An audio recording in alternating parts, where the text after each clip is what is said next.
Mia Moore Tales presents Triplets with a Kidnapper. Written by August R.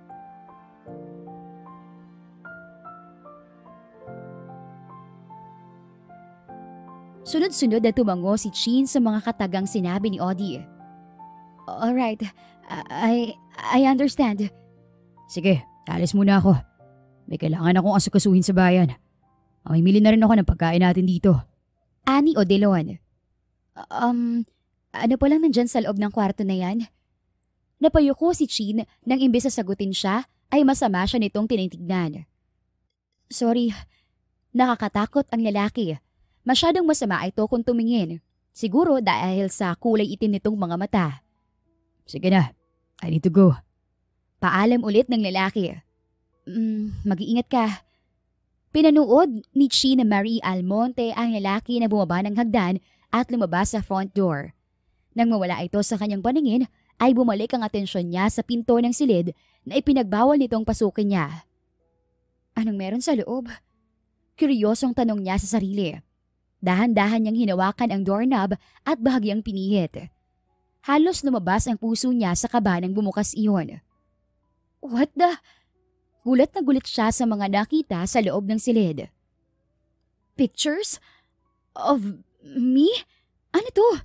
Bakit may mga ganito? Takot man ang ipinagpatuloy niya ang pag-iikot. Naiiyak na siya sa takot. Paanong mayroon siyang mga ganoong larawan sa silid nito? Malinaw ang bilin ko, Chin. Hindi ba? Nanlaki ang mga mata niyang napatingin sa pinto ng silid kung saan nakakatakot na nakatayo ang lalaki. Bumalik ito. Hindi man lang niya narinig ang yabag nito. Odilon. Bakit ba nakalimutan ko na sobra mong ang kulit at curious sa mga bagay-bagay? Kung alin pang ipinagbabawal ay siyang gagawin. Now, it's time for your punishment, huh? No! Agad siyang tumakbo palabas ngunit nahuli siya nito sa baywang at isinadlak sa malapit na kama. Maging doon ay may mga printed pictures din niya. Let me go, Dilon! Sana hindi ako magtiwala sa'yo nang tulungan mo ako sa daan. Ano ba? Sana pala ay hindi siya basta nagtiwala rito nang mag-alok ito ng tulong. Masyado na kasi siyang desperada dahil na rin sa takot sa madilim na daan. Hindi na niya naisip kung bakit naroon din ang lalaki. Stay put, sweetheart. Marahas ang boses na tura ng lalaki. No!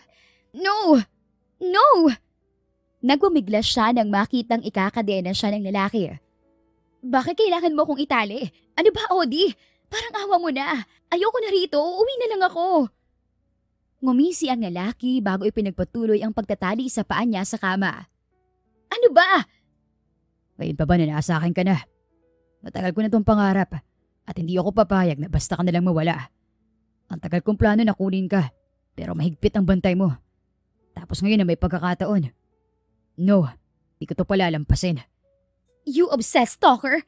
Hindi nga kita kanong kilala maliban sa pangalan mo. Pakawalan mo ko. Isusumbong kita sa daddy at mami ko. Naglayas ka nga sa inyo, di ba? Paano nila malalaman kung nasan ka? At hindi ko rin naman sasabihin sa kanila kung nasan ka.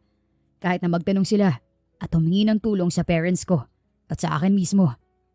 What do you mean? Dahan-dahang lumuhod sa paanan ng kama ang binata at kumisi. Sisinok-sinok siyang lumayo pero hindi nagtagumpay dahil nga nakakadena ang mga paa niya. Oo nga pala, hindi mo alam because you're the sweet, innocent and demure Chin Marie from the Almonte family. Na sikat because they're from the family of politics. Ang tanong kong sagutin mo. Their acquaintance, maybe. Kibit balikat ni Odilon. Wala naman talagang alam si Chin sa mga kaibigan o kakilala ng pamilya niya. Masyado kasing magulo ang politika kaya ayaw ng mga magulang niyang masali pa siya. Oo nga pala. May pumuntahan nga pala ako. I'll see you later, sweetheart. Umalis ang binata sa kama. Ano? Anong? Odilon! You're not thinking of leaving me here. Nakatali ako, ano ba? Please! Kahit anong pagmamakaawa ni Chin sa lalaki na pakawalan na siya at tanggalin ang kadena, ay parang wala itong narinig. Dire-diretso itong lumabas mula sa silid. Odilon, you freak! Kahit anong pilit niya na tanggalin ang kadena sa kanyang paa, ay walang nangyari. Mahapdi at masakit na lang ang kanyang balat ay wala pa rin nangyayari. Mommy! Daddy! Sana pala pumayag na lang ako sa arranged marriage na sinasabi nyo. Hindi sana ako nakakulong dito at nakakadena kasama ang hindi ko kilalang lalaki. Kahit anong pagsisisi ay wala na ring magagawa. Nahuli na siya ng kanyang obsessed stalker. Nakakadena at walang magawa. Habang nakahiga sa kama ay inilibot niya ang tingin sa kabuuan ng silid. Paniguradong may mga kamera rin doon, kaya nalaman ng lalaki na pumasok siya sa silid nito. What kind of man is he? Hindi mapigil ang tanong niya sa sarili. Those are freaking monitors. Ang dami! May mga CCTV monitors at mga camera monitors sa gawing sulok ng silid. Hindi niya agad napansin kanina dahil sa dinaluhong siya ng takot nang makita ang iba't ibang larawan niya. Different settings, events, parties in every occasions. Kuhang-kuha rin ang bawat emosyon niya. Ano ba tong napasok ko?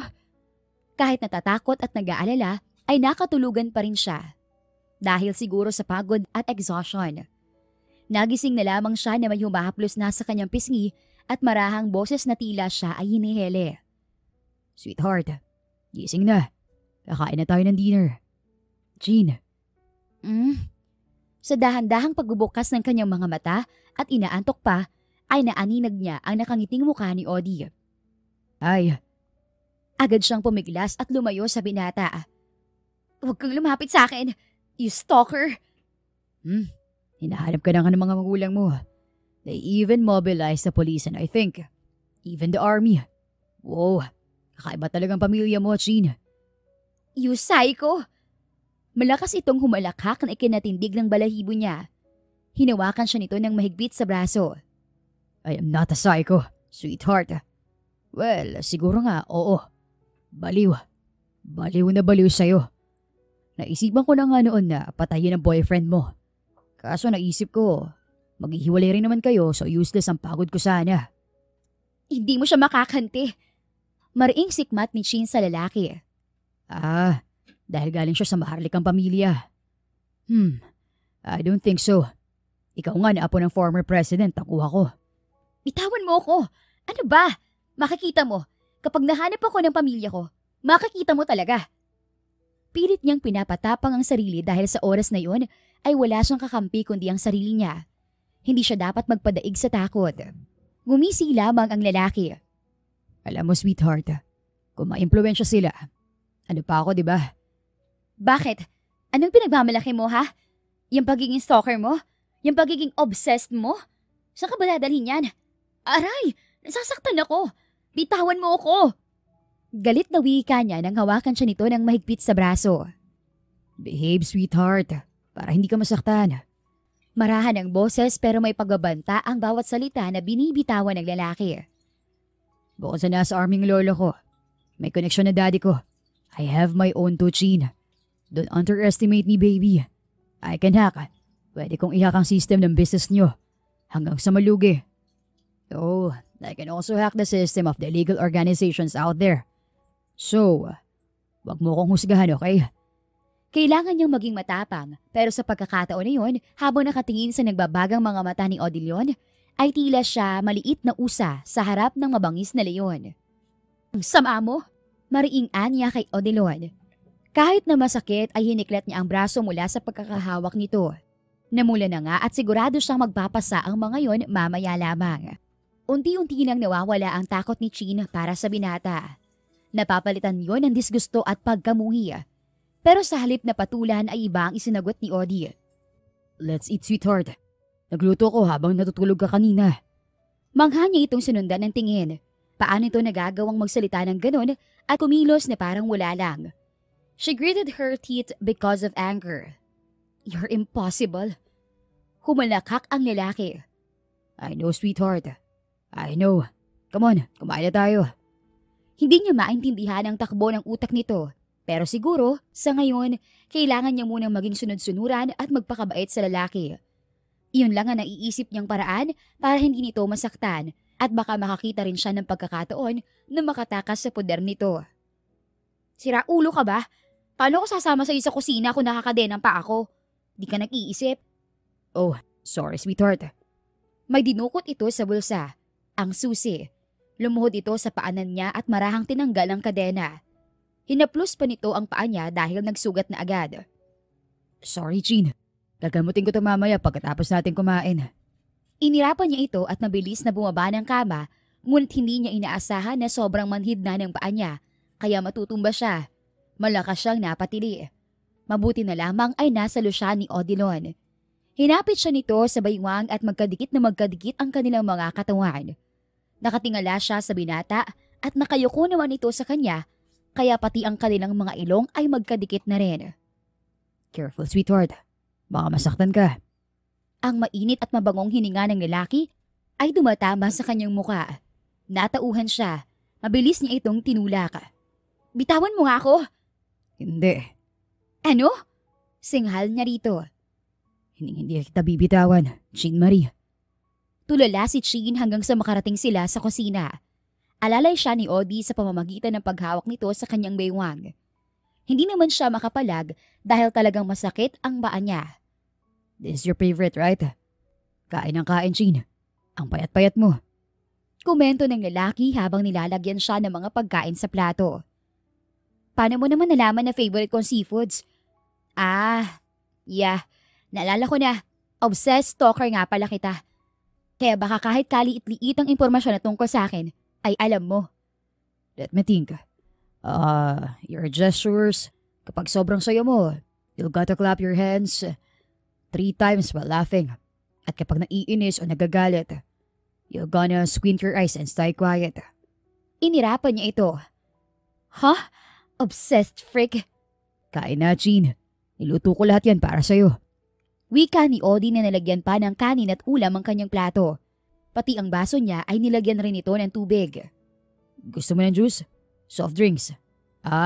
Hindi ka nga pala umiinom ng soft drinks at hindi fresh juices. Ano bang hindi mo alam tungkol sa akin?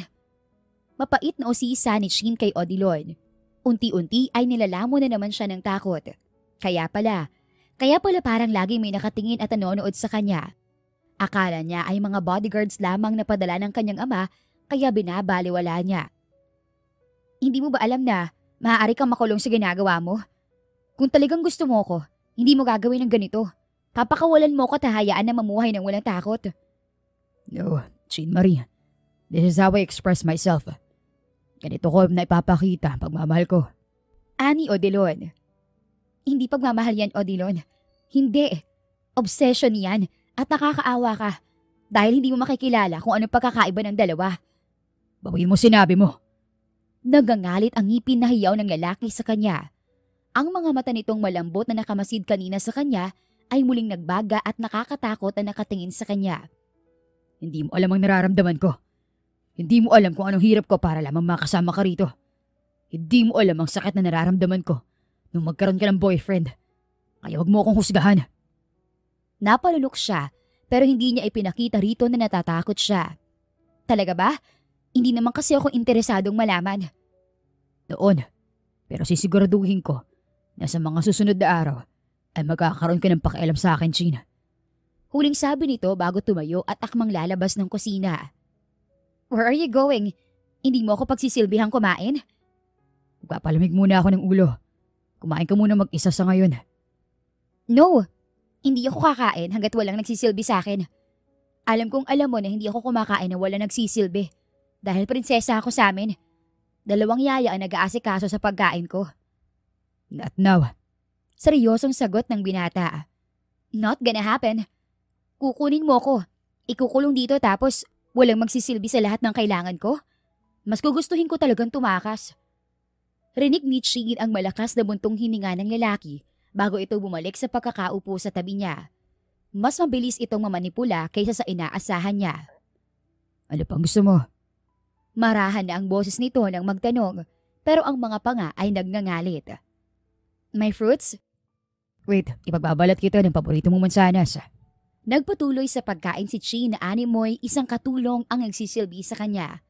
Hindi niya ito kinakausap kung wala rin siyang iniuutos. Anything else? Maya-maya ay tanong nito. Wala. Gusto ko mag-ikot at lumanghap ng sariwang hangin sa labas. Sure. Sasamahan kita. Kaya ko mag-isa. Sikmat niya bago tumayo at iniwan ng lalaki sa kusina.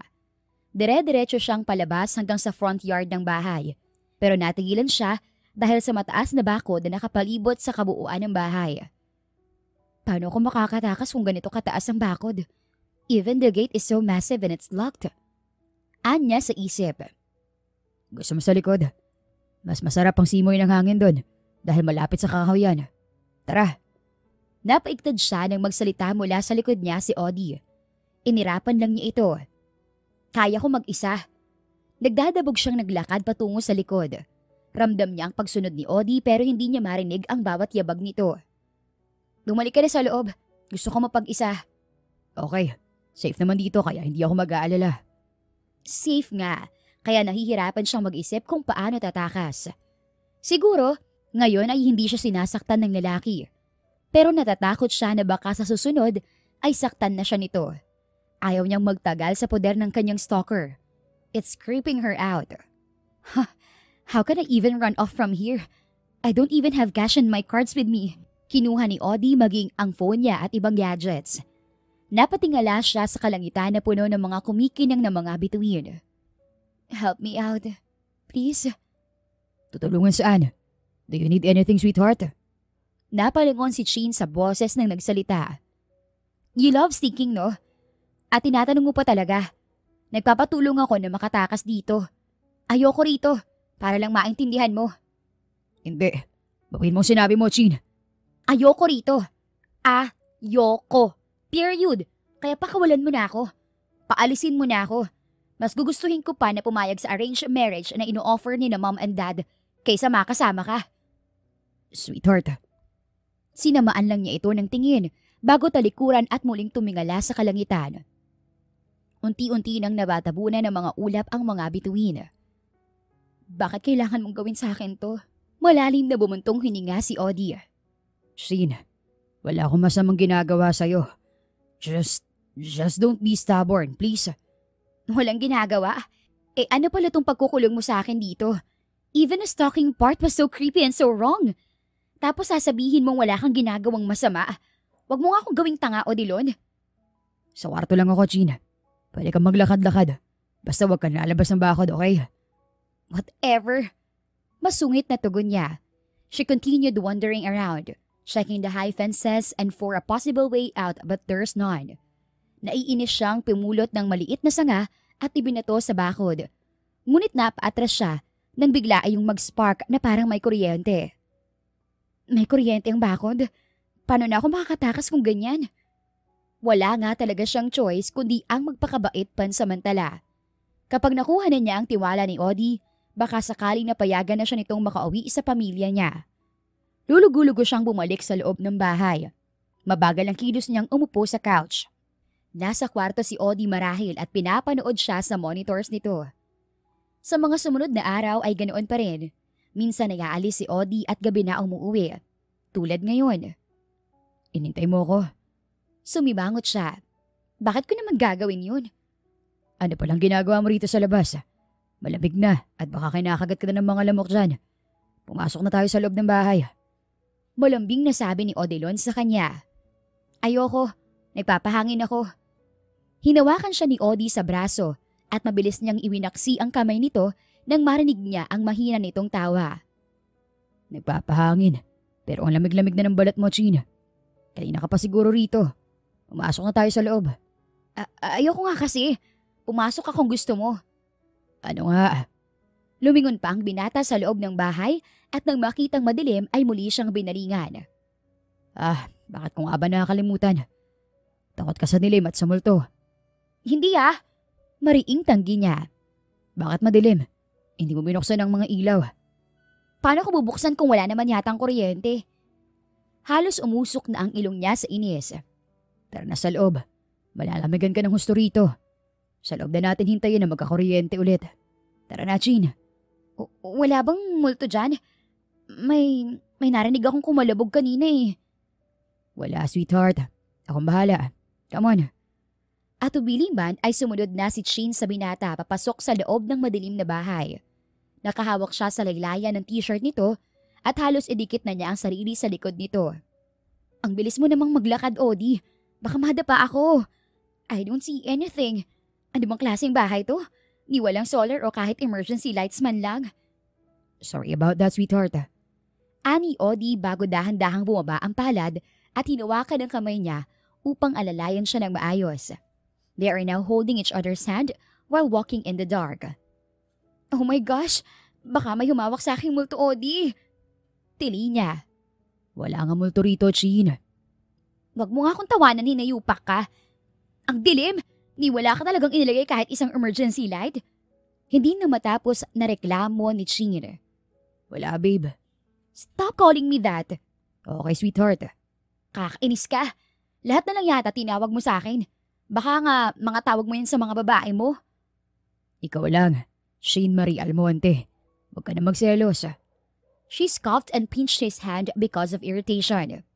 I'm not jealous. Aray! What? Ano nangyari? Ano masakit? May humawak ba sa'yo multo? Hindi niya alam kung nag-aalala ito o nang iinis.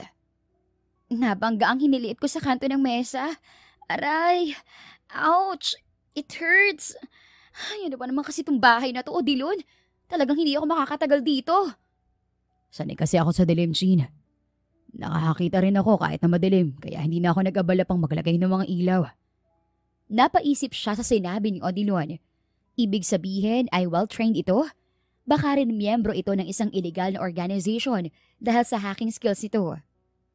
Paanong? My grandfather taught me. Bakit? Bago sagutin ang tanong niya, ay inalalayan muna siyang makaupo ng lalaki bago ito umupo sa tabi niya. Hawak pa rin ito ang kanyang palad. Mukhang nasa kwarto sila at ang inuupuan niya. Nag-iisa raw akong ampong lalaki, kaya dapat na marunong ako. Dalawa lang din naman kasi kaming apo kaya wala ring choice. Kahit ang kapatid ko marunong din. Anong sabi ng parents mo? Patuloy na usisa niya. Wala. Mas okay nga raw yun para na rin sa kapakanan naming magkapatid. You know, may history kasi ang parents namin na related dati sa rebeldeng grupo. Dahil sa magulang ni Dad. Kaya overprotective si Lolo. Rebelde like the, you know? Hindi ka pa inaantok? Tila noon nga lang siya nakaramdam ng antok. Bumitaw siya mula sa magkahawak nilang palad. Inaantok na nga kaso, ang dilim. Natutulog ako na di mang ilaw. Gamitin na muna natin itong flashlight ng phone ko para makapagpahinga ka na. Hating gabi na rin pala. Ang tagal naman ng ilaw. Reklamo pa rin niya. Tatawagan ko at magtatanong. Don't worry. Magtulog ka na. Babantayan kita. Ipinatong ng binata ang phone sa bedside table bago umupo sa tabi niya sa kama at sumandal sa headboard. As he always does. Kinabukasan ay nagising si Chi na maayos ang pakiramdam. Sobrang gaan ang pakiramdam niya na parang hindi siya hostage ng obsessed stalker niya. Nasa na naman kayang obsessed stalker na yun? Nag-ayos siya ng sarili bago bumaba sa kusina upang hanapin ang lalaki at natagpuan niya itong abala sa pagluluto. Maaliwalas din ang aura nito. Sumanda sa hamba ng pinto si Chin at pinagmasdan ng lalaki. Kung hindi niya ito kilala bilang stalker, hindi niya malalaman na may sira ito sa tuktok. Kakaiba kasi ang kagwapuhang taglay ni Odilon. Yung tipo na maaaring ihanay sa mga Hollywood actors. Oh, you're awake. Halika, paghahain kita. Fried rice, egg at ham for breakfast. May fruits na rin akong hiniwa. Nasa ref. Come on. Ano? Ba't nakatingin ka lang, sweetheart? Wala. Tuluyan siyang pumasok sa kusina at umupo sa harap ng mesa. Last night was the very first time na maayos silang nag-usap ni Odilon. It's like they're into getting to know each other because of his story. Here you go. Habol niya ng tingin ng binata na parang hindi mapakali sa kusina sa kakaasikaso sa kanya. Hindi ka kakain? Mamaya na ako. Mauna ka na. Aaskasuhin muna kita, saka na ako kakain. Huminga siya ng malalim. Sabay na tayo mag-agahan, Odilon. Hindi na. What's up, people? Sabay silang napalingon ni Odilon sa pinto ng kusina dahil sa babaeng bigla na lang pumasok. Blaine, anong ginagawa mo rito? Paano ka nakapasok? Naka-activate ang high-level security ng bahay. Nagkibit balikat ang babaeng tinawag na Blaine. You know me, my dear brother.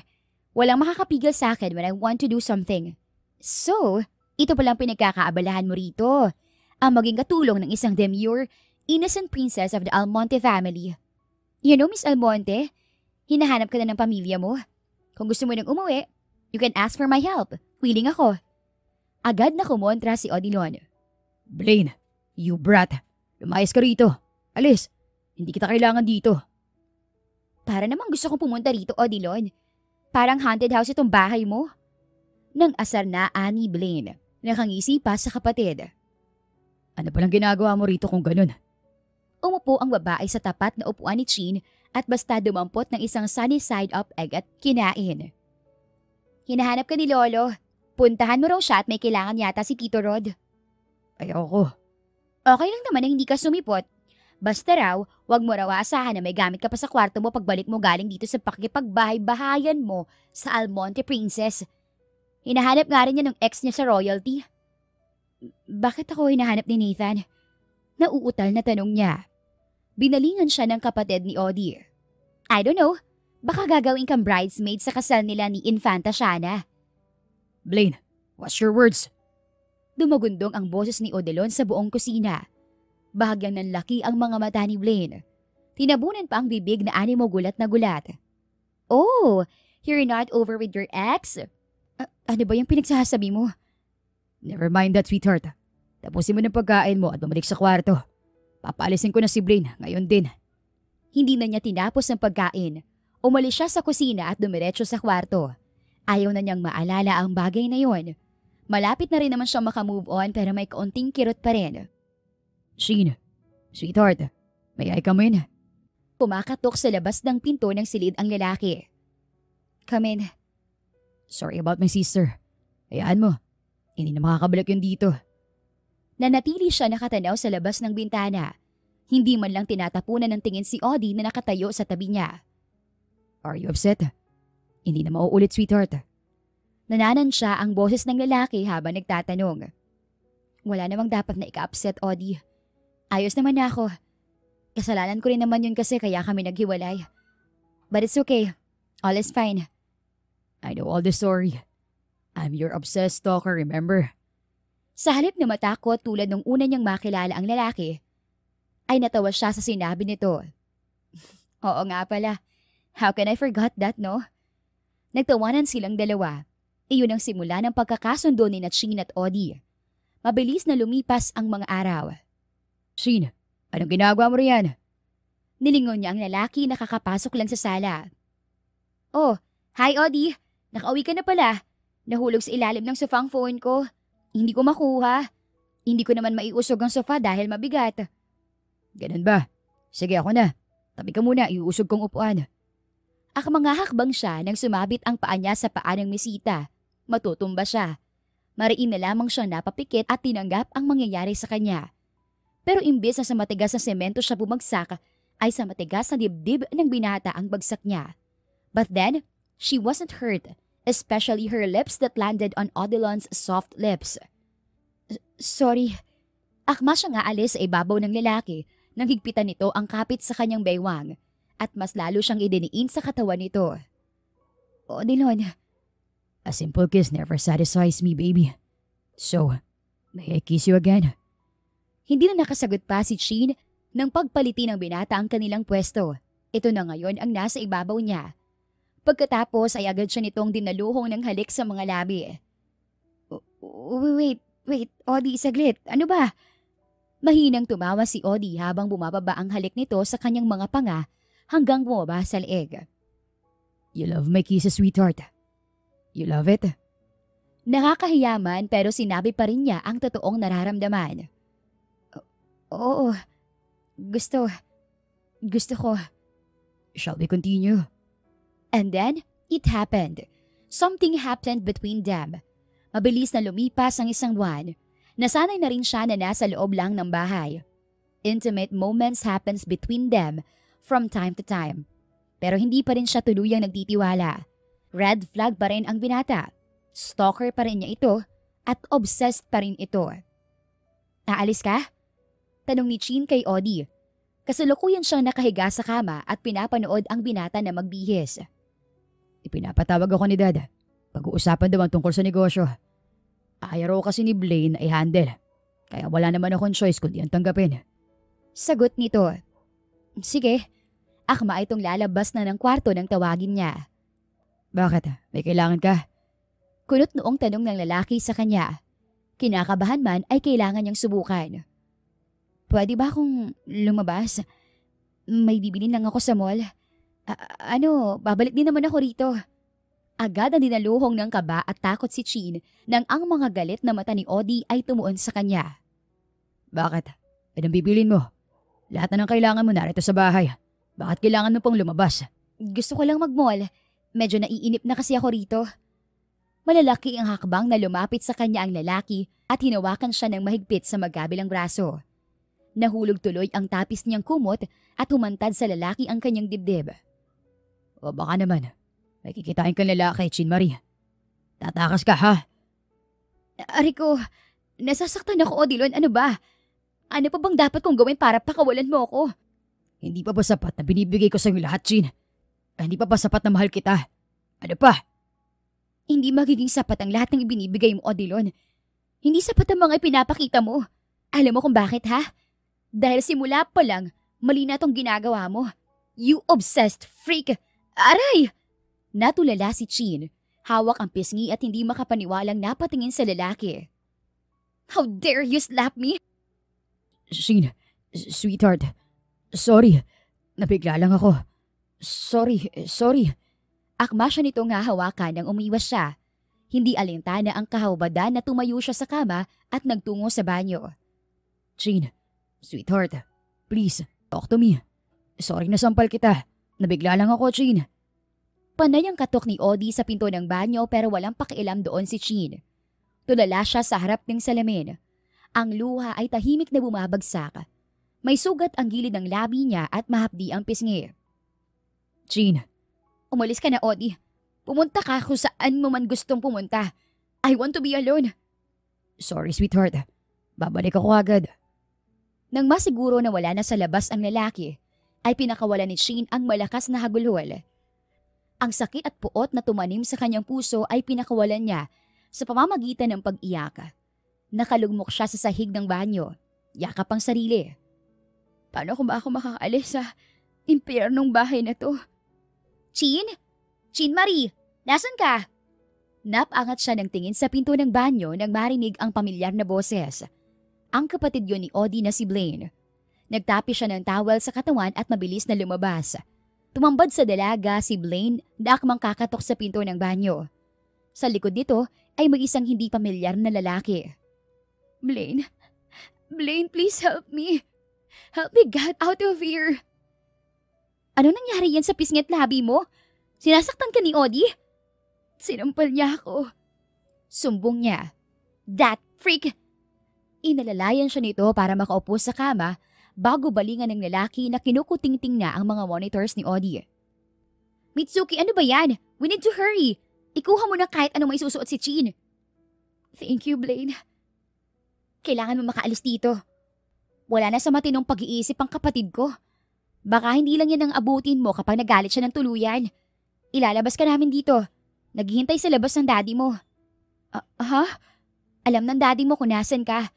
Nahirapan lang silang pasukin ng lugar na to kahit na wala si Odi dahil sa higpit ng seguridad at ayaw nilang mapahama ka. Baka saktan ka ni Odi once na malaman niya na may nagtatangkang tumulong sa'yo. Lumapit na rin ang lalaking Mitsuki ang pangalan at inabutan siya ng damit. Here, kailangan na nating bilisan. Pabalik na si Odilon. Mitsuki, mauna ka na sa labas. Utos ni Blaine sa lalaki na mabilis namang sumang-ayon. Sure, basta bilisan nyo na riyan. Hindi na tayo pwede magtagal. Ilang minuto lang ang nagawa ko para matamper ang CCTV sa paligid. Malalaban din niya agad yun. Nanakbo na ang lalaki palabas. Agad siyang inalalayan ni Blaine para makasunod sila ng mabilis. Sumakay sila sa sasakyan na nakaabang. Nang makalabas sa gate ng compound ay may dalawa pang nakaabang. Nasa kulay pulang Hilux ang daddy mo, Chin. Taos pusong nagpasalamat siya rito. Salamat. Maraming salamat, Blaine. No worries. Bukod sa concern ako sa well-being mo, ginagawa ko lang ang trabaho ko. Wala na siyang oras para mag-usisa nang bumukas ang pinto sa backseat. 2 bodyguards ang sumundo sa kanya at inilipat siya sa sasakyan ng ama. Agad na muling kumawala ang kanyang mga luha nang makita ang ama sa backseat ng sasakyan. Daddy, sorry. I'm sorry. Wala itong sinabi pero kinabig siya at ikinulong sa isang napakahigpit na yakap. Dad, sorry. Patawarin niyo po ako dahil sumuway ako. Let's talk when we get home. Habang nasa biyahe ay nanatiling nakayakap ang dalaga sa ama. Natatakot siya sa magiging reaksyon ng ina kapag nakita siya. Nakakatakot pa naman iyong magalit. We're here, anak. Inalalayan siya ng ama na bumaba mula sa sasakyan. Tiningala niya ang malaking mansyon ng mga Almonte. Ang mansyon na minsang nilisan niya para sa pansariling desisyon pero hindi naging maganda ang resulta. Chin Marie anak ko! Sigaw ng mami niya habang tumatakbong sumalubong sa kanila. Mom, sorry po. Mahigpit siyang niyakap ng ina. Ang kapatid naman niyang si Clementine ay tahimik na nakaupo sa couch kasama ang lolo nila at mga kamag-anak sa mother side. Ang mahalaga, nakauwi ka na anak. Saan ka ba kasi galing? Hindi ka mo lang nagte-text o tumawag para sabihin kung nasan ka. Nag-alala ako, Chin. Alam mo ba yun, ha? Napatingin siya sa ama dahil sa tanong ng inang si Maria Julia. Umiling ang daddy niya, kaya nakuha niya na walang alam ang mami niya sa nangyari. Nilingon din niya ang lolo at tito niya, ganoon din ang reaksyon ng mga ito. Sorry, mommy. Sorry po talaga. Hindi na po mauulit. Sige na, ihatid mo na muna sa kwarto niya si Chin. Pagpahingahin mo muna, Maria. Mag-uusap lang kami ni Dad. Wika ng daddy niya sa kanyang ina. Kasalukuyan siya nag-aagahan kasama ang pamilya kinabukasan. Masayang nagkukwentuhan habang kumakain ng mga ito. Samantalang siya ay halos takpan na ang buong muka. Huwag lang maamoy ang mabahong pagkain. Okay ka lang ate? Nangangasim ang mukha mo. Tanong ni Clementine sa kanya. Okay lang ako. Medyo masama lang ang pakiramdam ko. Sagot niya, pilit na pinipigilan ang sarili na masuka. Ma, masama raw ang pakiramdam ni ate. Bakit anak? Ayaw mo sa pagkain? Nag-aalalang tanong ng mommy niya. Hindi ma, busog pa po kasi ako. Nangunot ang noo ng daddy niya. Paano ka mabubusog ngayong halos wala ka pa nakakain? Ilang araw ka nang matamlay. Chin Marie, magpa-check up ka na kaya? Kasamahan ka ng mami mo. Marahang umiling si Chin dahil nakakaramdam din siya ng hilo sa bawat pagkilos niya. Hindi na po, magpapahinga lang po ako at ayos na itong pakiramdam ko. Sige anak. Go to your room para makapagpahinga ka muna. Dadalhan kita ng snacks mamaya. Thanks, Mi. Sa pagtayo niya ay tuluyan siyang nahilo. Nanlabo ang kanyang paningin at tila kinapos siya ng hangin. Bago mawala ng malay ay narinig pa niya ang halos magkakasabay na sigaw na may pag-aalala ng kanyang pamilya. Nagising na lamang siya na nasa isang silid na siya. Anak? Mom, what happened? Silang dalawa lamang ng ina ang nasa silid. Chin Marie, tell me the truth anak. Sino? Tanong ng mommy niya ngunit hindi niya ito maintindihan. Po, sino ang ama ng dinadala mo, Chin? Anak, ano pong sinasabi niyo? Hindi ko po kayo maintindihan. Naguguluhang tanong niya kahit medyo gets na niya ito. Buntis ka anak. Hindi na siya nakapagsalita. Buntis siya. May posibilidad nga dahil hindi sila gumagamit ng proteksyon ni Odilon. Paano na ngayon? 6 na buwan ang matuling lumipas. You gonna hide the baby from his father, Chin Marie. Kausap niya ang ama. Nasa silid siya at nakaupo sa kama. Mabigat na ang kanyang tiyan dahil sa triplets niyang anak sa sinapupunan. But Dad, hindi ba unfair kay Odilon na itago kong anak namin? It is not unfair, Chin. Tama lang yun na itago ka at ang mga anak mo sa lalaking walang direksyon sa buhay. Hindi ka niya mahahanap at hindi ka na niya ulit makakita. Ngayon, pati ang mga anak ninyo. Paano kung hindi na niya magagawang ihak ang system ng Almontes, maging ang CCTVs? Humingi na ako ng tulong kay Aaron. Lahat ay dadaan sa kanya.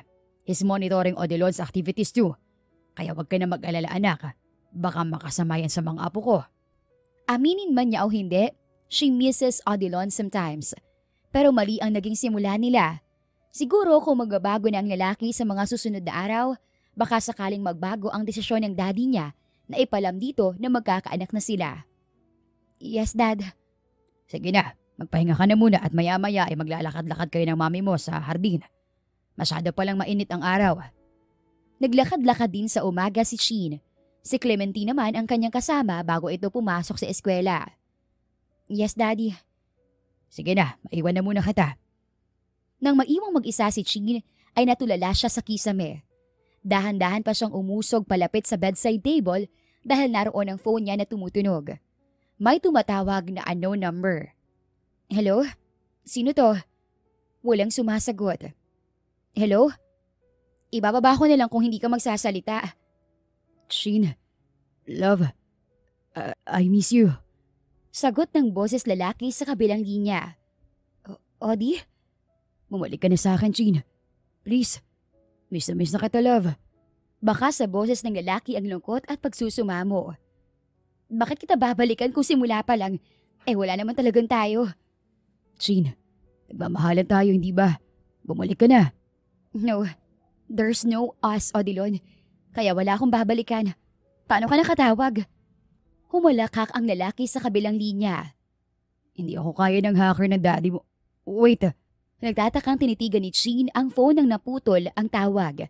Kasunod ay ang mabilis at pabalibag ng pagbukas ng pinto ng kanyang silid.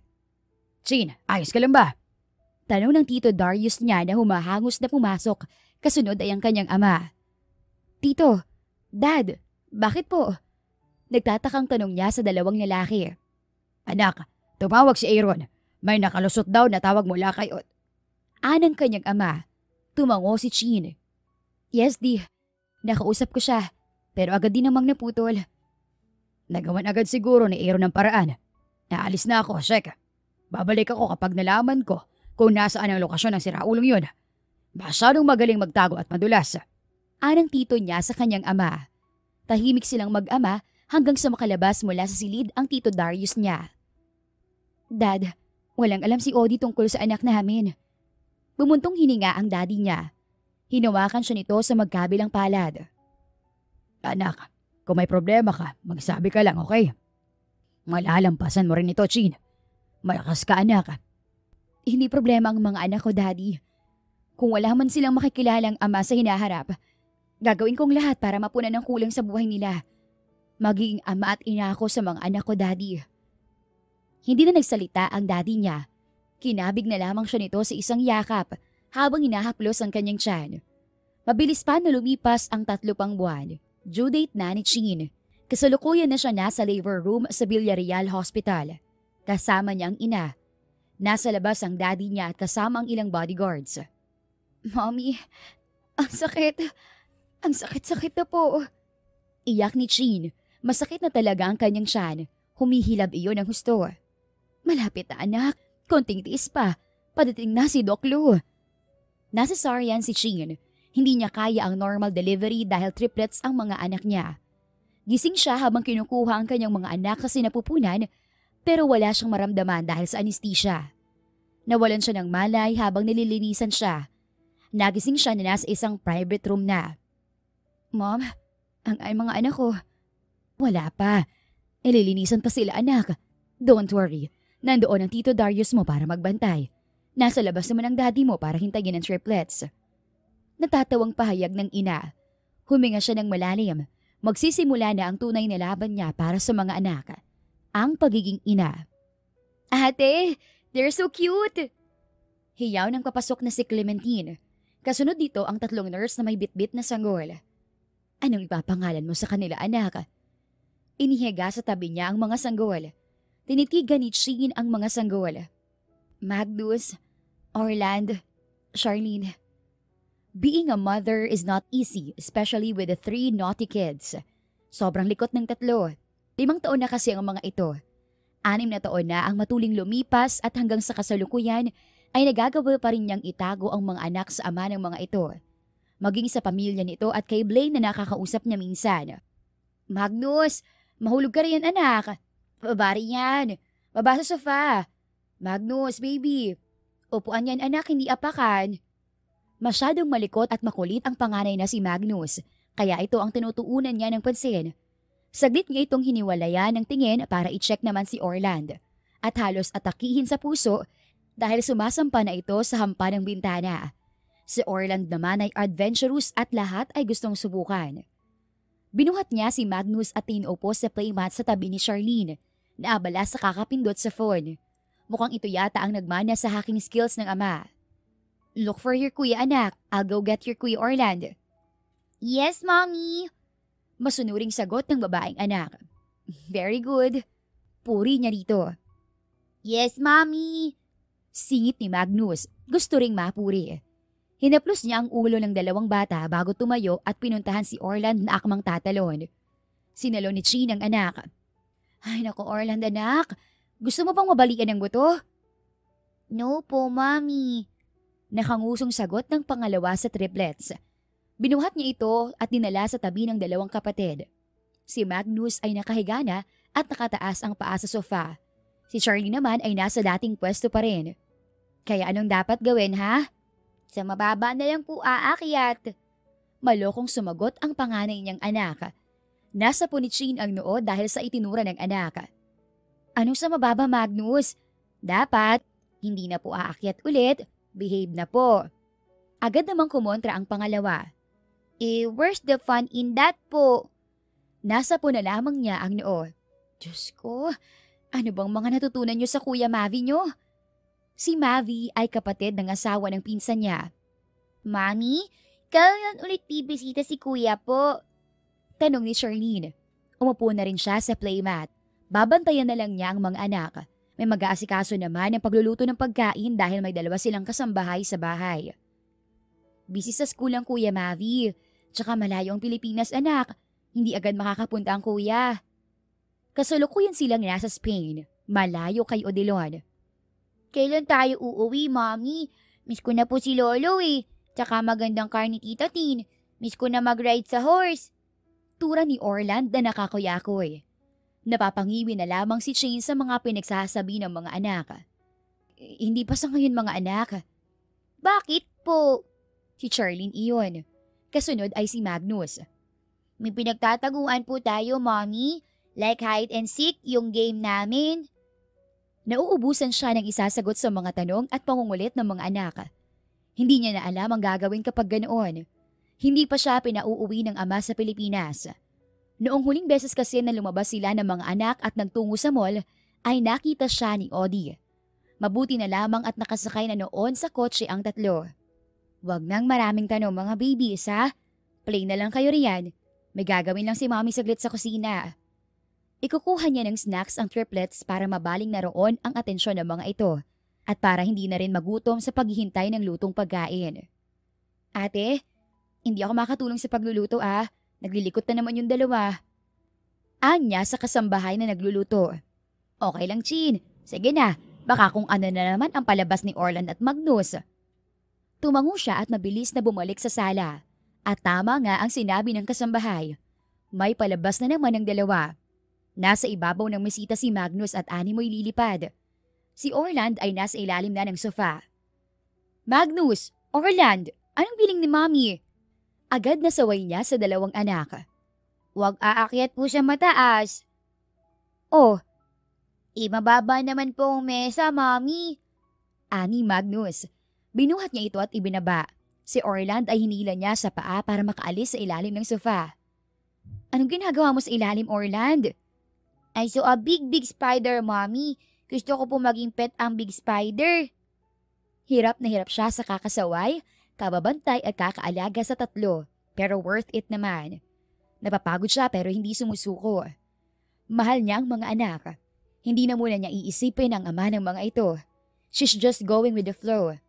Hanggang na itatago ni Chin ay itatago niya. Natatakot siya na baka kung anong gawin ng lalaki sa mga bata. He's obsessed and impulsive. Anak, hindi ginagawang pet ang spider. It's poisonous. Magnusan ka na naman. Shirley, wag mong ipukpok ang tablet mo. Sumasakit na ang sentido ni Chin. She's working online. Sa company ng daddy niya. Sa gabi lang siya nakakapagtrabaho at kapag tulog ang mga bata. Hindi talaga niya kayang pagsabayin ng trabaho at pag-aalaga sa mga ito. How are you, anak? Nasaan ang triplets? Kausap niya sa video call ang ina kinagabihan. Parang dumoble ang edad ko, Mi. Ngayon tulog na ang tatlo kaya makakapagtrabaho na ako. Kumusta po? Si Daddy, si Clementine. Hindi pa umuwi ang daddy mo. Si Clementine sa kaibigan niya. Sleepover daw. Po, 9 p.m. na rito. Ibig sabihin madaling araw na riyan. Bakit hindi pa umuwi si Dad? Gulat na tanong niya. Busy sa negosyo. Parang may problema kasi yata. Sabi ko tutulong ako. Ayaw naman. Kaya raw niya. Stress na nga ang daddy mo. Mukhang malaki ang problema ang nangyayari dahil hindi naman sinasabi sa akin. Kaya bagising ka pa, Mi. We're waiting for him. Baka makasama sa kalusugan mo yan. Nagising lang ako, anak. Kung hindi pa rin makakauwi si Jack, ay dadalhan ko na lang ng pagkain sa opisina. Anang mommy niya. Mommy? Bakit anak? May problema ba? What if umuwi na ako kasama ng mga bata para mas makatulong ako kay daddy sa company? Suwestiyon niya. Anak, kaya mo na ba? Mahina siyang natawa sa tanong ng ina. Kaya ko, Mi. Kaya ko na. Nagkaroon kasi siya ng phobia. Yung tipong pakiramdam niya ay lagi na lang may nanonood sa bawat kilos niya. Kahit sa kalagitnaan ng pagtulog ay bigla siyang nagigising. Hindi habang buhay na maitatago ang mga bata, Mi. Nakaabot tayo rito. Pero hindi tayo sigurado kung habang buhay nga ba nating maitatago ang triplets. Especially that their family business and connections are expanding quickly. I'll talk to your dad. Sige na, matulog ka na. At bukas, panibagong kakulitan na naman ng mga bata ang haharapin mo. Pinuntahan muna ni Chin ang mga anak sa silid ng mga ito na konektado sa kanyang silid. Sandali niyang pinagmasdan at hinalikan sa noo ang tatlo bago lumabas at nagtungo sa veranda para magpahangin. Hindi siya dalawin ng antok. Tumingala siya sa kalangitan at itinaas ang isang kamay na parang inaabot ang mga bituin. Wish me luck. Oh, sino naman kaya itong tumatawag? Pumasok siya sa kwarto para tingnan kung sinong tumatawag. Ano number? Hello? Sino to? Hi. Sa boses pa lang ay kilala na niya kung sino iyon. Odilon? Kumusta ka na? Bye. Natatarantang pinatay ni Chin ang tawag. Nanginginig ang mga kamay niya na humawak sa brandilya. Nakalusot na naman ba siya sa pagbabantay ni Sir Aaron? Paano niya nalaman ang numero ko? Nakakailang palit na ako ng number. Palaisipan kay Chin ang bawat maiksing tawag ni Odilon. Lola! Panay ang kaway ni Magnus sa lola nito nang makita ang kanyang ina na nasa waiting area ng airport. Ito lamang ang sumundo sa kanilang mag-ina dahil abala ang daddy niya. Lola, where's Lolo po? Tanong ni Charlene sa abuela. Sus, nandito na si Lola pero si Lolo ang hinahanap. Magtatampo si Lola niyan. Lola, tulak mo po ako. I'm gonna ride sa maleta ni Mommy po. Nagtawanan silang mag-ina nang sumumpong na naman ang kakulitan ni Orland. Umuwi si Chin kasama ang triplets matapos pumayag ang amang si Shek. Naawa na kasi siya sa ama dahil sobrang stress na ito sa negosyo. Matanda na rin kasi si Shek Almonte, kaya prone na ito sa stress at sobrang pagod. Mabuti na lang hindi sila nagkulit sa biyahe, Mom. Anya sa ina. Inalalayan niyang sumakay ang tatlo sa backseat ng pulang kotse ng mommy niya bago siya pumasok sa passenger seat. Ang mommy niya ang driver pero may isang sasakyan pa ang nasa likod. Mga bodyguards ang mga iyon. Nasa bahay ngayon si Clementine. Hinihintay ang pagdating ninyo. Hindi lang makasama dahil nagre-review. Si Dad po, nasa opisina na naman? Oo, halos hindi na umuwi. Nag-aalala na ako kaya salamat, Chin, ha? Umuwi ka kahit na... Hinawakan niya ang palad ng ina sa kamarahang inaplos. Mom, okay lang. Actually po, Mom, tumatawag siya lagi. Hindi ko alam kung bakit nakakalusot pero kinakabahan ako. Baka alam naman talaga niya na may anak kami. Tumango ang mommy niya saka nag-focus sa pagmamaneho. Kalahating oras ang biyahe bago sila nakarating sa Almonte Mansion.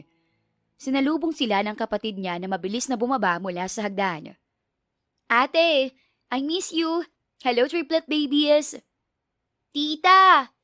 Balik na hiyaw ni Charlene at patakbong sumalubong sa tiyahin. Tita, patingin ng cars na maganda. Saad naman ni Orland na kasunod ng kapatid. Isa-isang pinaghahalikan ni Clementine ang mga pamangkin bago dumiretso sa kanya at yumakap. Ang tagal mong wala, ate. Wala akong maasar dito sa bahay. Namiss mo lang ako. Natatawang biro niya sa nakababatang kapatid. Sige na. Magpahinga na kayo, anak, ha? Baka pagod ang mga anak mo. Okay, Mi. Inalalayan ni Sheen ang triplets patungo sa silid niya. Doon muna sila matutulog na magkakasama dahil hindi talaga maiiwan ang tatlo. Makalipas ang ilang araw, ay nasa opisina na si Sheen. Lamang ay kasama niya ang mga anak dahil ayaw magpaiwan ng mga ito sa bahay. Tuloy ay parang playground ang kanyang office. Mami, tagal naman po ni Lolo. Wanna play with him na po kasi. Annie Orland. Nakakapanigbago nakaupo lamang ito sa couch at nagkukuyakoy ng paa. Nasa meeting pa si Lolo, anak. Behave lang kayo riyan. Tatapusin ko lang to, tapasyal tayo. Gusto niyo yon? Naghiyawan ang tatlo at tabi-tabing umupo sa couch. Napangiti si Chi nang makita ang malaking pagkakahawig ng triplets. Pero may ilang iba't ibang features na nakuha ng mga ito sa ama. Lalo na si Charlene. Behave lang. Muling bilin niya sa mga anak bago itinuon ang atensyon sa dokumentong binabasa. Naagaw lang nang sumigaw si Magnus. Mami, hindi sila behave! Sigaw ni Magnus. Nanlaki ang mga mata ni Chi nang likod na lamang ng dalawang bata ang nakita niya na lumabas ng opisina. Orland! Charlene! Dali-dali siyang tumakbo palabas. Ibinili niya sa sekretarya si Magnus na nakasunod. Hinanap niya ang dalawang bata na mabilis na nawala sa hallway. Oh my gosh, sobrang kulit ng mga batang yun. Pagliko niya sa kaliwang hallway patungo sa conference room ay sakto ang nakita niya. Bumangga si Charlene sa binti ng isang lalaki. Si Odilon. Ouch! Sorry po! Hinging paumanhin ang anak niya sa nabangga nito. Samantalang si Orland ay hinihila na ang kapatid palayo. Tara na! Hanapin na natin si Lolo! Kids, sinong hinahanap nyo? Tanong ni Odilon sa mga bata. Titig na titig ang lalaki na tila kinikilala ang mga ito. Hindi makagalaw si Sheen sa kinatatayuan at nanatili lamang na pinapanood ang eksena. Si Orland ang sumagot. Lolo po, magpe-play kami. Tara na, Orland, baka hanapin tayo ni Mami pag matagal tayo. Yaya ni Charlene sa kapatid. Nabalunok na si Sheen sa kaba nang umuklo pa si Audie upang makapantay ang dalawang bata. Sinong mami nyo? Mami, Orland, si Lolo. Nakahinga siya ng maluwag nang magtakbuhan sina Orland at Charlene nang makita ang Tito Darius niya na lumabas mula sa conference room. Kasunod dito ang kanyang ama. Anong ginagawa nyo rito, Orland, Charlene? Hanap po namin si Lolo eh. Tapos bumongga po ako rin sa mama na yun. Dibong sagot ni Charlene. Wala kayong kasama. Binuhat ng daddy niya si Orland at si Tito Darius naman kay Charlene. Nangihinang tumalikod si Sheen sa eksena at mabilis na pumalik sa opisina. Wala sa table nito ang secretary. Siguro ay ipinasyal saglit si Magnus dahil hindi yun mapapakali. Ilang minuto ay kasunod na niya ang ama at Shuhin na buhat ang dalawang bata. Ibinaba ng dalawa ang mga bata sa couch. Lumapit sa kanya ang daddy niya. Sheen, anak. Dad, paano kung nakilala niyo ang mga bata? Malalim na bumuntong hininga ang daddy niya. Then we'll face it. Huwag kang matakot. Kasama mo kami. At isa pa, bakit ikaw ang kakabahan gayong wala ka namang kasalanan? Kasalanan na itago ko ang mga bata, di. Kasalanan niya kung bakit mo itinago ang mga anak ninyo. Bakit pala siya nandito? He's one of the major investors. Siya ang namamahala sa negosyo ng mga Robles. And I may say that he's good at handling business, huh? Daddy, ingos ni Sheen sa sinabi ng ama. Mahinang natawa ang daddy niya. Ano? Wala akong sinabing masama, Sheen. Pero tulad nga ng sinabi mo, anak, hindi habang buhay na maitatago ang sikreto. Especially that you're in the same world, business industry. Magkakasalubong at magkakasalubong kayo ano man ang mangyari. Tanong mga bata, hindi man sila nagtatanong, ay alam ko nagtataka sila kung bakit wala silang ama. One time na namasyal kami sa park noon, they're staring at one family. Maybe, they're wondering bakit may tatay ang mga batang yun, samantalang sila ay wala. Matatalino ang mga anak mo, Sheen. Kung maipapaliwanag mo na maayos ang sitwasyon, ay mauunawaan nila. Basta kung kailangan mo ng tulong, anak, Nandito lang si Daddy. Niyakap niya ang ama. Isang mahigpit na yakap mula sa anak na nag-iisip kung gaano siya kaswerte na mayroon siyang tatay na kasama hanggang siya ay tumanda, samantalang ang kanyang mga anak ay wala. Makalipas ang 1 linggo, kung sasama kayo, huwag niyo nang uulitin ang ginawa niyo nung nakaraang linggo, okay? Charlene, Orland. Gusto na namang sumama ng mga bata sa opisina. Naiinip daw sa bahay. Opo, sabi ni Orland. Yes, Mommy, I love you. Sweet na tugon naman ni Charlene. Behave ako, ani Magnus. Sunod-sunod na sagot ng mga bata. Sa opisina ay behave nga naman ang mga bata, pero tulad ng inaasahan niya ay hindi iyon ang tagal. May umaakyat na naman sa couch, sa center table at may nakasuksok na naman sa sulok. Aurora, dalhin mo muna sa kantina mga bata. Naiinip ng mga yan kaya kung ano-ano na naman ang ginagawa. Si Aurora ay ang personal assistant niya, bukod ang sekretary niya na nasa labas. Okay po. Binalingan niya ang 3 anak. Kids, sama kayo kay Ate Aurora sa kantin. Kanya-kanyang talo ng mga bata at tuwang-tuwa.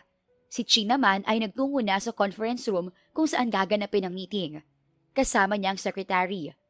Inabot ng halos 1 oras ang meeting kasama ang board. Palabas na siya nang humabol ang kanyang ama. Nasaan ang mga bata? Nasa kantin, Dad. Kasama si Aurora. Pupuntahan ko na nga't baka magulo na ang buong kantin sa kalikutan nila. Sige, ako ay may meeting pa sa labas. Niyakap niya ito. Alright, Dad. Ingat ka. Gulat na gulat si Chi nang makarating sa kantin. Hindi si Aurora ang kasama ng mga triplets, kundi ang ama ng mga ito. Her jaw even dropped when she saw her kids are all behaving while sitting and waiting for Odilon who's in the counter. Mabilis niyang nilapitan ng mesa kung nasaan ang mga anak. Si Charlene ang unang nakapansin sa kanya. Mommy! Let's go. Uuwi na tayo. Isa-isa niyang ibinaba sa upuan ng 3 pero hindi pa man sila nakakaalis ay dumating na si Odilon. May dala itong tray na puno ng pagkain. So tama ako. Anak mo sila. Kilala mo mami namin, mister? Agad na tanong ng ususerong si Magnus. Nagginatungan ni Charlene. Mami, help niya kami kanina. Bigla kasing tumakbo paalis si ate, umiiyak, iniwan kami. Marihing napapikit si Chin. Kinagat niya ang pang-ibabang labi dahil sa kaba. Alis na tayo. Let's go. Huwag mo kulit ngayon magagalit si mommy. Pero we're hungry po. Nakanguso namang pigil ni Orland. Pakainin mo muna mga bata, Chin. Sinamaan niya ng tingin ng lalaki na ibinaba na ang tray sa mesa. Nakasunod doon ang tingin ng mga anak. Wala kang pakialam. Mommy, hungry na pong bulati ko sa tiyan eh. Naiiyak na ani Charlene. Nagtawanan si Orlan at Magno sa sinabi ng bunsong kapatid. Nakangiti naman si Odie. Okay, balik na sa upuan kids. Kakain na tayo. Ani Odilon sa mga bata. At sa gulat niya ay agad na nagsisunod ang triplet sa sinabi ng lalaki. Nakatayo lamang siya sa gilid habang pinapanood ang mag-ama na masayang nagsimulang kumain. Kung hindi pa siya hinila ni Orland para makaupo rin, ay tulala lamang siya. Vegetables for Kuya Magnus. Wika ni Odie. Hindi siya Ngunit nahinto sa pagsasalita si Chin nang masaya iyong tanggapin ni Magnus at kainin ng isang subo. Hindi siya makapaniwala sa inaasta ng mga anak niya. Grabing behavior ng mga ito. Samantalang kapag siya ang magpapakain, ay halos magkaiyakan pa sila sa pilitan.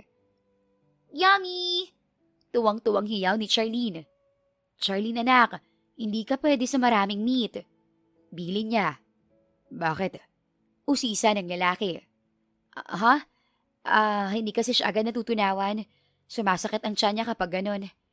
Tumango-tango ang lalaki. Oh, hindi pwede ang maraming meat kay baby girl, okay? Yes po! Sumasakit ang sentido ni Sheen sa mga nangyayari. Hindi na niya alam paano pa makakaiwas at makakalayo sa sitwasyon. Hanggang sa matapos kumain ng mga bata, ay tahimik na nanonood na lamang siya. Panay ang lunok niya dahil sa simpleng mga sulyap ni Odilon. Bye kids! Paalam ni Odilon sa mga bata nang matapos kumain ang mga ito. Babay po, bukas po ulit. Hinila niya si Magnus. Anak, pupunta sa bahay si teacher bukas. Hindi kayo makakasama dahil may study tomorrow, di ba?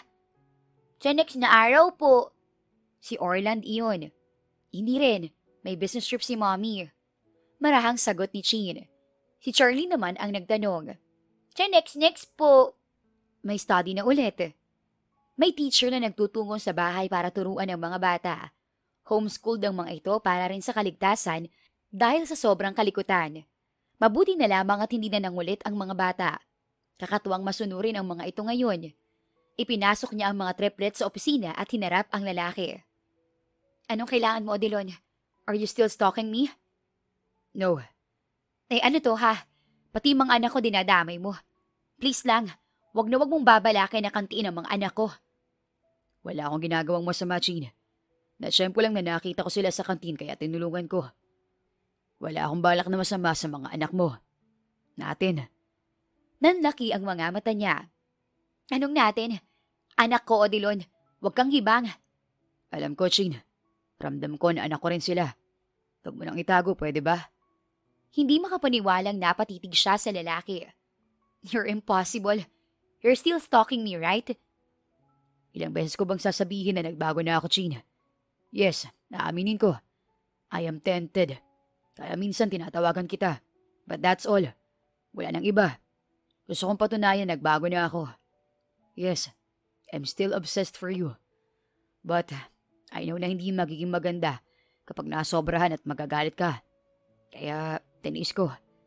Nanatili ako at nakontento sa nasasagap kong balita tungkol sa'yo. Stop making excuses, Odilon Robles. Marahang tumango ang lalaki bago dahan-dahang humakbang paatras. Patunayan ko sa'yo na nagbago na ako. I hope we can start all over again, love. Sambit ni Odi bago umalis. Marahas na bumuntong hininga si Chin at napasok na sana sa loob ng opisina nang mapaatras siya dahil nakasilip ang triplets sa nakaawang na pinto. Mga anak, naningkit ang mga mata ni Charlene. Tama ako, daddy natin si Mister. Oo nga hala, may daddy tayo. Hindi naman makapaniwala ang itsura ni Orland at si Magnus naman ay nagtatalon sa tuwa. Yay! Bilang ina, marami na ang naisakripisyo ni Chin para sa mga anak at gagawin niya ang lahat para sa kaligayahan ng mga ito, ano man ang kapalit. Titiisin niya na makisama sa taong tulad ni Odi. Mami, nakikita ba natin doon si Mister? Ilang beses na siyang wala po eh. Ungot ni Charlene. Naginatungan naman ni Magnus. Kaya nga, miss ko na si Mister eh. Parang gusto ko na lang tuloy mag-study po. Wala naman dun si Mister. Sabi naman ni Orland.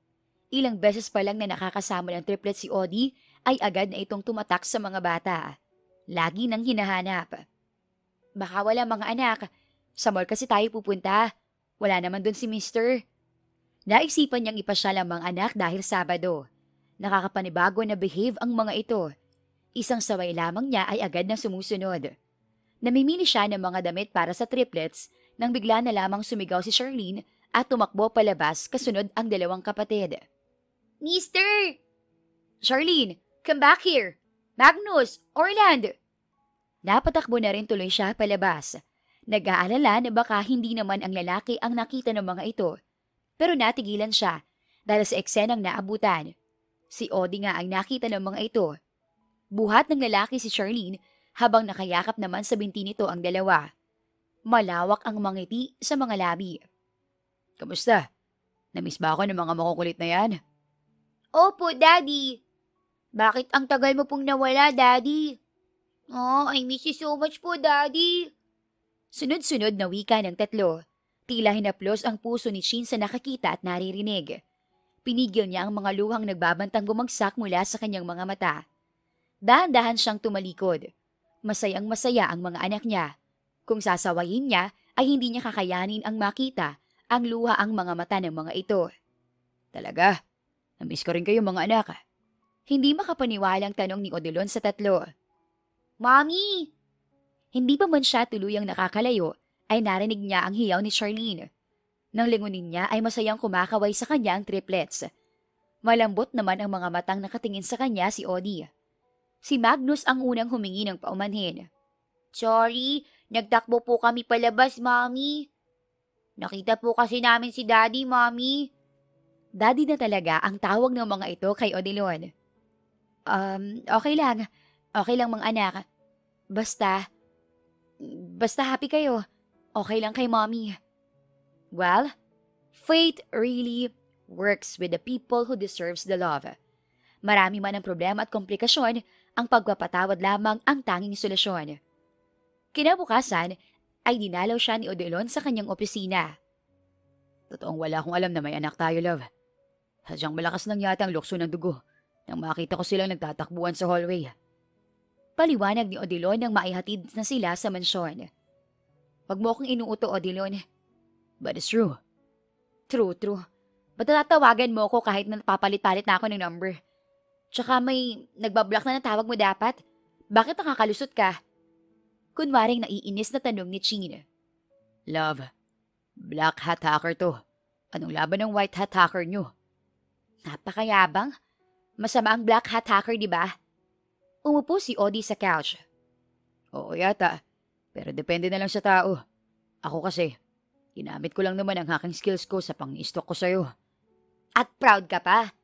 Sikmat niya. Masama ang tingin kay Odi. Yes, pero nagbago na talaga ako, Chin. Hindi na kita ini-stalk. Nasa akin ka na. Hindi ko na kailangan yun. I seek medical help too. Okay na ako. At pangako ko sa'yo, I'll continue to be better for you and our kids. Napatitig na lamang siya sa lalaking malawak ang ngiti sa kanya. Maluwag na ang kanyang kalooban. Tunay ngang pagpapatawad lamang ang katapat na mga kabigatan at problemang kanyang kinakaharap.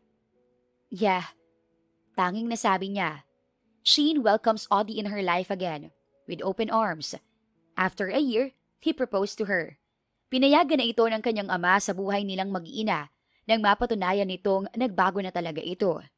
May kondisyon din ang daddy niya na maaari lang silang magpatayo ng bahay sa tabi ng mansyon nila, kaya naman hindi sila makakabukod hanggat hindi tapos ang ipinapagawang bahay. Her kids were the happiest at their wedding day. Dahil doon ay nasabi niya sa sariling tama ang desisyon niyang buksan muli ang puso para kay Odilon. Nagbago ito para maging karapat-dapat sa kanya at sa mga bata. He deserved the second chance. I love you, Chin. Hindi ko sasayangin ang pangalawang pagkakataong binigay mo sa akin. Ani Odilon pagkatapos ng kasal nila. I love you too. Huwag mo talagang sasayangin at lagot ka kay daddy. Nagtawanan silang mag-asawa at maya-maya pa ay tumakbo na ang mga anak nila patungo sa kanila dahil kailangan daw nilang mag-family picture. Hindi lahat ay nararapat sa second chances. Pero hindi rin dapat iyon ipagkait sa mga taong nagpapakita ng pagbabago at ginagawa ang lahat para maging deserving sa taong mahal nito. The end. Kung nagustuhan ninyo ang aming istorya, huwag kalimutang mag-like at subscribe. Salamat sa pakikinig. Mag-iingat po tayong palagi at naway lagi tayong pagpalain. Hanggang sa susunod.